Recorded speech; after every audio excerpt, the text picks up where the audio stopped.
આ મને ખરેખર વિચારી આવે કે આ ફિલ્મ બને અજીતભાઈ, તો એ વિલન ફિલ્મે એક એક વિલન જોતો હતો, કોઈ ફિલ્મમાં ઉતરત?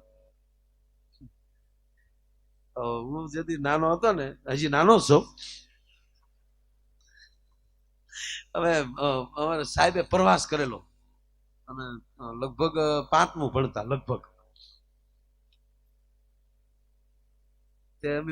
અમને સાહેબ ફરવા લઈ ગયા અમારા સાહેબ. અને જે સાહેબ હારા હોય ને પ્રવાસ બહુ કરાવે, કારણ કે એનું ફેમિલી ફ્રી હોય, પાછા એના છોકરા આપણે તેડવાના. સાહેબ ક્યાં ગયા?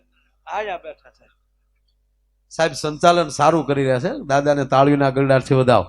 આખી કથાનું સંચાલન પોતે દિવસે. પણ આ દાદા સાચી વાત ને? હા, એ હમણાં મેં નિશાળ કરી પછી ખબર પડી.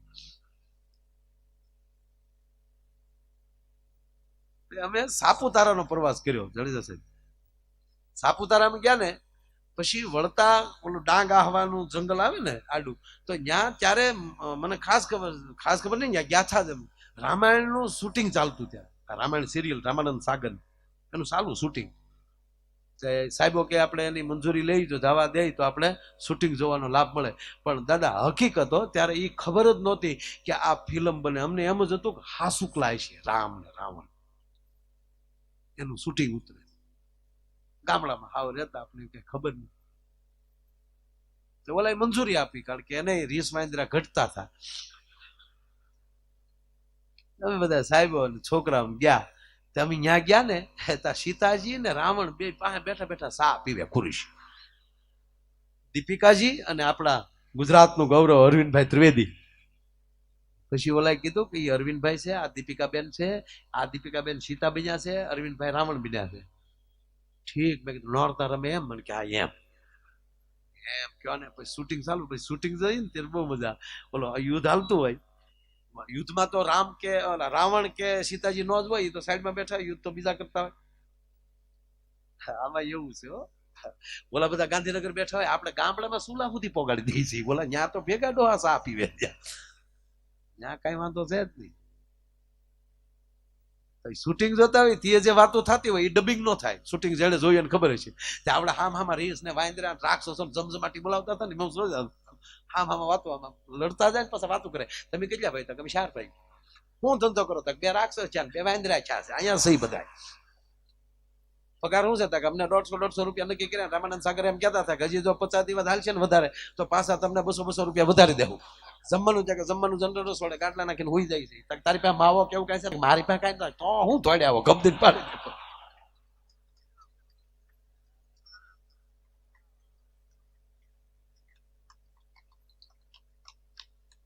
આવું છે બધું.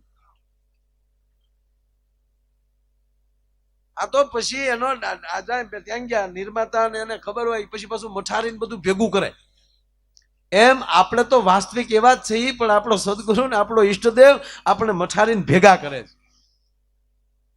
આ બુદ્ધિ તત્વ જ એવું છે. પુરાના લગ્ન પછી બાપ દીકરો બે બેઠેલા, અને એમાં એક શેઠ આવતા હતા. ત્યાં ભૂરાએ પૂછ્યું કે બાપા કોણ આવે ત્યાં? આપણી ઘરે કોઈક નવો મહેમાન તે કે ભૂરા તારા લગ્નમાં જે મીઠાઈ લાવ્યા છે ને એ શેઠ આવે છે. હું કામ?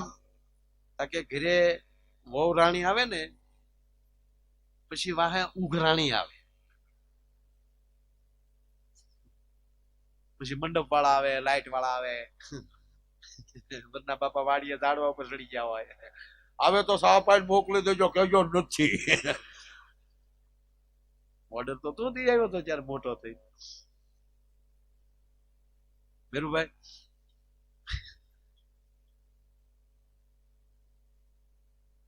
એટલે પુરાઈ કીધું કે આપણે કેટલા દેવાના છે? એ કે બેટા આપણે છે ને હવે 30,000 દેવાના છે. એ કે બાપા હામાં 60 નો લઉં ને તો ભૂદિયો નહીં. અરે બેટા આપણે એની પહેલી મીઠાઈ લીધી. નહીં બાપા, એ આવે ચા પાણી પાય પછી હું એમ પૂછું બાપા કોણ મહેમાન છે, તો તમારે ખાલી એનો પરિચય દેવાનો, બાકી ખોબો હું ઉપાડ. બેટા ભૂરાએ પૂછ્યું બાપા કોણ મહેમાન છે? કે બેટા તારા લગ્નમાં નો આપણે ગુલાબ જાંબુ ને આપણે લાવ્યા હતા મોહન થાળ, એ શેઠ ઉઘરાણી આવ્યા. આપણે ગુલાબ જાંબુ ની આખું ઘર કડેસડ્યું હતું ઈ, અને વેવાઈ આપણી ઉપર ફરિયાદ કરી છે અને આપણી ઉપર 2 લાખનો દંડ મૂક્યો છે ઈ, અને આપણે એને 50,000 દેવાના છે ઈ, અને પોલીસ આપણે તો મોકલી દેતા હતા પણ જવા નહોતા દેતા પોલીસને, આપણે એનો બચાવ કરતા થયા. શેઠ તમે મરવાના છો કે ભાઈ તો તમારે ઘર પૂરતા 50,000 દઈ દઉં તો હાલે? તો હાલે, તમે નીકળો ચાલજો. બોલો દેવાના હતા 35,000 હામાં ભૂરીએ લઈ લીધા. બોલો આ બુદ્ધિથી બીજાને છેતરી એકાય. એટલે કીધું કામે ક્યાં ના કહી છે જો કરવું હોય તો, બુદ્ધિએ ક્યાં ના કહી છે તમારે અનુસરવું હોય તો. હામા પાણીએ હાથી બુડે અને માછલા તરે, હવે તણખલા બનો જગતમાં તરવું હોય તો, કામે ક્યાં ના કહી છે જો કરવું હોય તો. બુદ્ધિ તો બહુ સરળ છે ને ભાઈ. અને પાછો અંદરથી જે તૈયારી કરીને માણસ આવ્યો હોય એ જ રીતે તમને ગામમાં બધા મળી રહે. બોલો ઘરેથી નક્કી કરીને નીકળો કે આ લહેર જ કરવી, ગામમાં જેટલા મળે ને લહેરી ના મળે. અને આપણે નક્કી કરી કે આ તો કોકનો કાફલો પકડવો તો રિક્ષા વાળો પેલો ગમદીન ભટકાય આપણે. અને એમાં અમદાવાદમાં જે રિક્ષા વાળા, ઓહો, એક તો હાથી કાજે હોય ત્રાહો બેઠે ઘૂમ ઘૂમ ને પાછો પગે સાઈડ દેખાડતો જતો હોય. એક જણા દાદા ગુજરી ગયા તે ઠાઠડી લેવા જતા, ત્યાં વાડીલાલ હોસ્પિટલ પાસે રેડીમેડ મળે ને આખી ઠાઠડી, આખી કીટ તૈયાર મળે. સારું છે એ લોકો સ્કીમ નથી કાઢતા. એક અરે એક ફરી તો દાદા મેરે તો ડોશીને મારવા પડે ને, મરો આ ડોશી મફત આવી હારે. એક જણા રિક્ષા ભાડે કરીને ગયો ઠાઠડી લેવા, પણ રિક્ષા વાળો એવી રીતે હાંકતો હતો ને કાવા મારતો મારતો, એટલે ઓલા ન્યા ના તો પોકી ગયા. પછી ઓલા ભાઈએ કીધું 3 નામે આપો 3. ઓલા કેમ 3 મરી ગયા? મરી તો એક જ ગયા, પણ આવડા મને લાગતો કે અમે 2 જીવતા ત્યાં પહોંચી ગયા એમ. તો પાછો થકો નહીં એટલે 3 બાંધી જ ગયો હારો. એટલે હવે દાદા અમદાવાદ પ્રોગ્રામમાં ગયા ને ત્યારે કાલનો જોક છે રહી ગયો અધૂરો, એ પૂરો કરી નાખો. કાલે અમે અમદાવાદ હતા, હમણાં આ વીર શહીદોની શ્રદ્ધાંજલિના પ્રોગ્રામ હાલે છે. આપણે અંગતની વાતો કરતા હતા ને, કે આરો એકલો અંગત રાવણની સભામાં જઈને ઉયા હોય ને, આ તો બધી સ્ટોરીઓ છે. હું તમને બધાને પગે લાગીને યુવાનોને કહું, આપણું કર્તવ્ય જાળવી રાખજો. ક્ષત્રિયો બેઠા છે, ભરવાડ સમાજ બેઠો છે, આયર સમાજ બેઠો, 18 વરણ બેઠું. કાલ પ્રદેશના માણસો આવીને એમ કે છે કે કૃષ્ણ તમારામાં થયા, મહારાણા પ્રતાપ તમારામાં થયા, શિવાજી તમારામાં થયા, કે તમે એમને ઠરાવી દીધું છે? નહીં, અમારામાં જ થયા એમ કહેશું તો એમ કહેશે તો એનો પુરાવો શું? તો આપણા કુટુંબમાં એવા 5 દેખાડવા થાય કે ઓલા હામું જોઈ લે, ઈ તને લાગે ને તો એમ લાગજે કે આવો હશે તો આવો આમાં આવ્યો હશે. એમ અત્યાર સુધી સ્ટોરીઓમાં આપણને લાગતું કોઈ એવું અમને કહેતા કે અંગદ એકલો અને એકલા હનુમાનજી લંકા હળગાવીને વયાવે, આવું બને?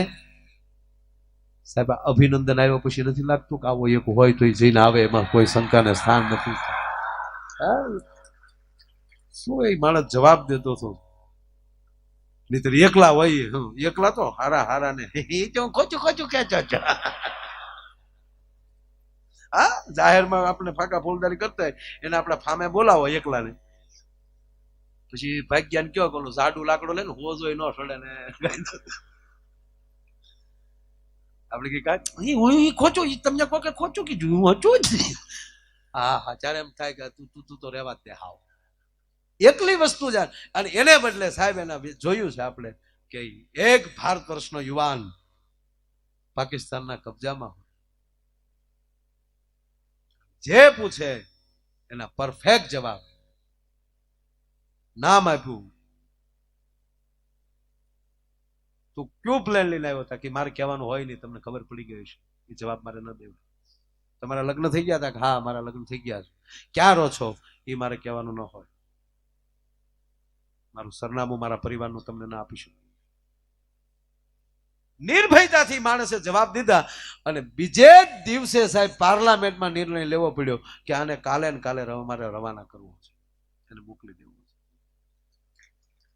આ ભારત વર્ષની ઉર્જા છે. અને કહેવા ગયો સાહેબ ચિંતા ન કરતા, ઠાકરની માળાઓ ફરે છે ને,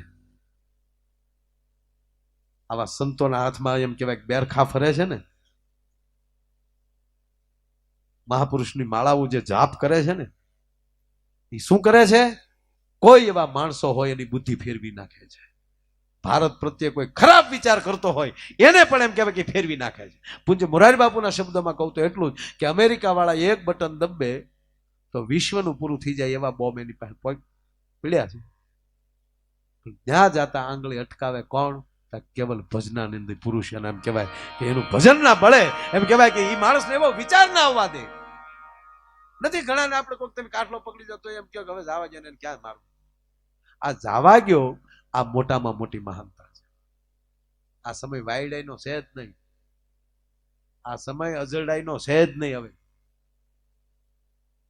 કાવા મારશું તો સામે ટ્રાફિક બહુ થઈ ગયું છે. એવા જ મૂડમાં નીકળે કોક કાવ મર આપણે શીખવી છે. મોરો આવી જાવ ને પછી કોઈ પરિચય નહીં દે અને પાછા ગામના વાતો કરે કે અમી કહેતા જ થા ધીમી આગજો પણ મારા દીકરા કાવા મારતા જ થા. હકીકત કહું સાહેબ, જ્યાં ગેપ મળે ત્યાં ગાડીઓ કાઢતા શીખી જાઓ. કેટલાની સાઈડ કાપી એ ન જોતા આપણને ક્યાં જગ્યા મળે છે. નરું સત્ય ગૌરવ વાળા છીએ આપણે. ભારત વર્ષનો એક પણ એવો સમાજ નથી કે એના કુટુંબનો ને એના કુળનો તમે એક કહેવાય કે પાયાનો પાણો ખેંચો તો એક ઇતિહાસનું પાનું ન નીકળતું. અને પાંડુરંગ દાદા તો એમ કહેતા કે આપણે બધા ઋષિના સંતાનો છે.